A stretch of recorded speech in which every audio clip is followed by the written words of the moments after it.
이제 여호수아 3장부터는 이제 드디어 40년 광야 여정을 끝내고 이제 가나안 땅으로 이제 들어가기 위해서 요단강을 건너는 이제 준비부터 이제 건너는 이제 그 사건이 나옵니다.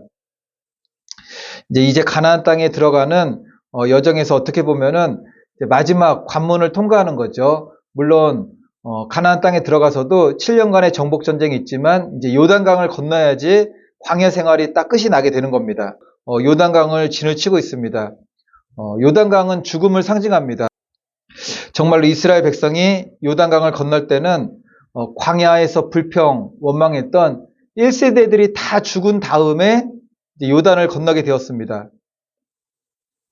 광야 여정길에서 1세대가 반드시 약속의 땅에 들어가려면 처리돼야 되는 1세대들은 우리의 옛사람을 예표할 수가 있습니다. 그리고 이제 죽음의 강 요단을 건너 약속의 땅으로 진입하게 되는 제2세대는 그리스도 예수 안에서 새 사람으로 예표될 수가 있는 겁니다. 하나님께서 약속하신 것은 1세대들이나 2세대들 모두가 바라볼 수가 있었고 소망할 수가 있었습니다. 하나님의 약속은 누구나 다 바라볼 수가 있어요. 거듭난 사람이나 거듭나지 않은 사람들이나 지금도 마찬가지죠. 예수 그리스도의 복음, 하나님을 바라보고 하나님 나라 천국에 대한 약속은 누구나 다 들을 수가 있는 거죠. 믿는 사람이나 믿지 않는 사람들이나 믿음이 적은 사람이나 많은 사람이나 원망하는 사람이나 불평하는 사람이나 그 약속의 말씀을 다 들을 수가 있습니다. 하지만 하나님의 약속을 얻는 것, 그리고 그 약속의 성취 안으로 들어가는 것, 약속이라는 열매를 이렇게 얻게 되는 거는 1세대들은 다 탈락이 된 거죠.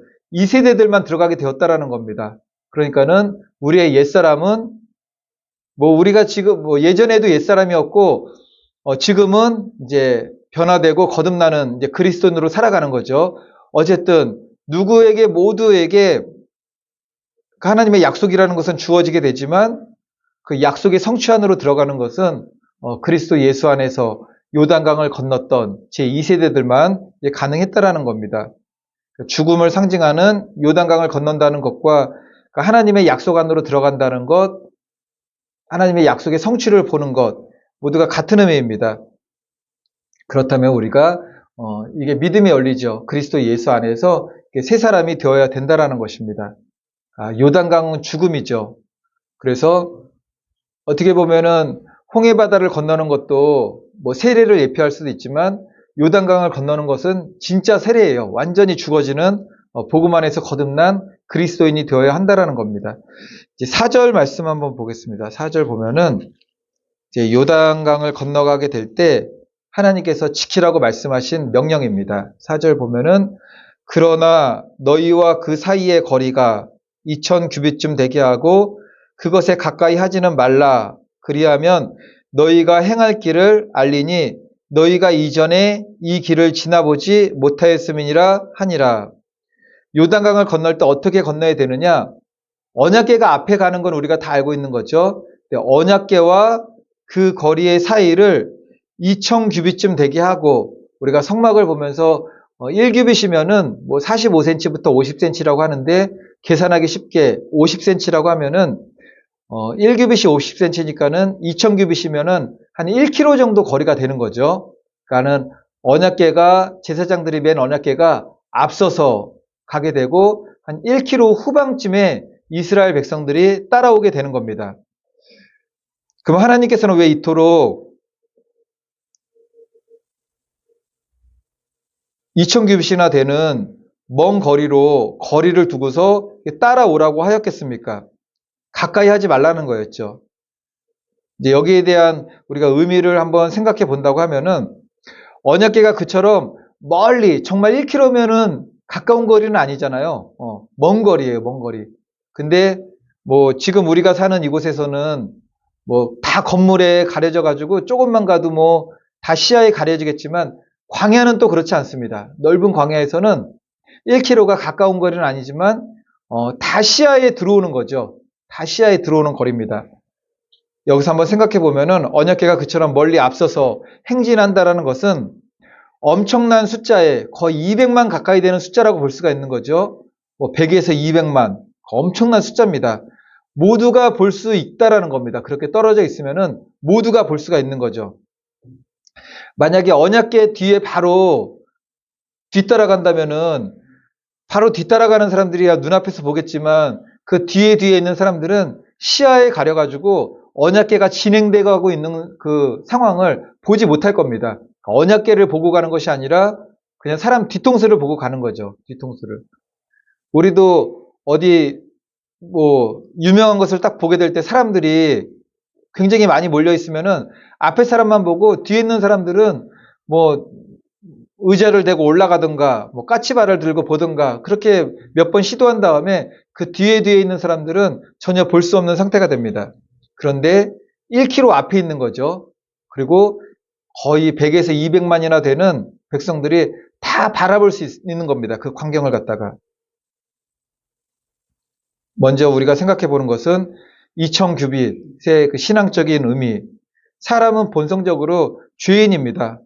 그러니까 우리가 거룩하신 하나님께로부터 그렇게 멀리 떨어져 있다라는 거죠, 우리가. 우리 그렇게 떨어져 있는 사람들입니다. 하나님께로부터 멀리 떨어져 있는 사람들. 그럼에도 불구하고 언약궤가 보이는 그 거리를 우리에게 주신 거죠. 우리는 언제, 어느 때, 어느 곳에 있든지 하나님의 말씀이 늘 바라다 보이는 그곳에 있어야 되는 겁니다. 하나님의 말씀이 바라다 보인다는 것은 하나님을 기억하고 말씀을 기억하고 그것이 우리의 삶의 영역에 내 시야 안에 항상 있어야 된다는 거죠.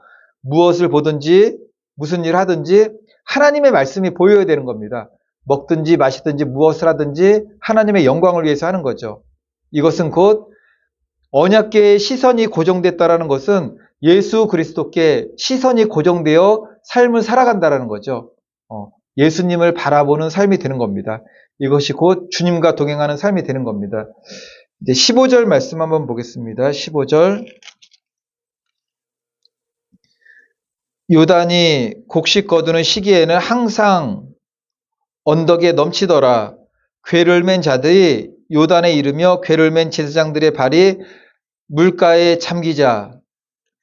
지금 요단강을 건너는 때가 언제냐면은 시기적으로 곡식을 거두는 시기래요. 근데 문제가 뭐냐면은 이때 물이 항상 제일 많은 시기라고 성경에 나옵니다. 요단이 곡식 거두는 시기에는 항상 언덕에 넘치더라. 물이 가장 많은 막 넘치는 막 그 시기에 요단을 건너게 되는데 그 직전 상황입니다. 근데 하나님께서 어떻게 하라고 명령하셨습니까? 언약궤를 메고 요단강으로 들어가라 해요. 모세를 지도자로 해서 홍해를 건널 때하고 상황은 완전히 다른 상황이 된 거죠. 홍해를 건널 때는 지팡이를 내밀었더니 그 홍해가 갈라졌습니다. 그러니까 이스라엘 백성들의 1세대의 신앙이라는 것은 하나님이 인도하셨는데 너무 이들이 믿음이 없으니까는 표적과 기적으로 이끌었던 세대였던 거죠. 1세대들은 표적과 기적으로 이끌었던 세대입니다. 홍해 바다를 표적과 기적을 통해서 건너가게 되었던 거죠. 요단강은 표적과 기적이 아니에요. 그냥 말씀에 순종해서 가는 세대였습니다. 물이 출렁입니다. 근데 언제 갈라졌느냐? 이제 16절 말씀 보겠습니다. 16절. 15절 중간부터 보면은 항상 언덕에 넘치더라. 궤를 맨 자들이 요단에 이르며 궤를 맨 제사장들의 발이 물가에 잠기자. 물가에 다 잠겼습니다. 잠기니까는 곧 위에서부터 흘러내리던 물이 그쳐서 사르단에 가까운 매우 멀리 있는 아담 성읍 변두리에 일어나 한 곳에 쌓이고 아라바의 바다 여매로 향하여 흘러가는 물은 온전히 끊어짐에 백성이 여리고 앞으로 바로 건널세. 16절 말씀은 그냥 문자 그대로 이해하면 돼요. 물이 오다가 벽이 됐다고 그랬습니다. 벽이. 그냥 문자 그대로 하나님의 초자연적인 능력이죠. 전지전능한 능력으로 물이 벽이 됐대요. 그리고 물길이 그냥 그쳤다고 그랬습니다. 하나님이 요단강을 갈라주신 거죠. 홍해를 가르시는 것이나 요단강을 가르시는 것이나 하나님의 능력을 사용함에 있어서는 이거는 아무것도 아닌 겁니다. 그런데 홍해를 건널 때 1세대들의 믿음과 요단을 건널 때 2세대들의 믿음은 전혀 다른 거죠. 그런 의미에서 40년 광야 여정은 두 가지 의미로 생각해 볼 수가 있습니다. 첫 번째는 1세대들에게서는 40년 광야 여정은 회개하는 기회이기도 했어요. 회개하는 기회였지만 결국 심판을 받게 되었습니다. 근데 2세대들에게 광야 40년 여정은 훈련 기간이었죠. 연단 기간.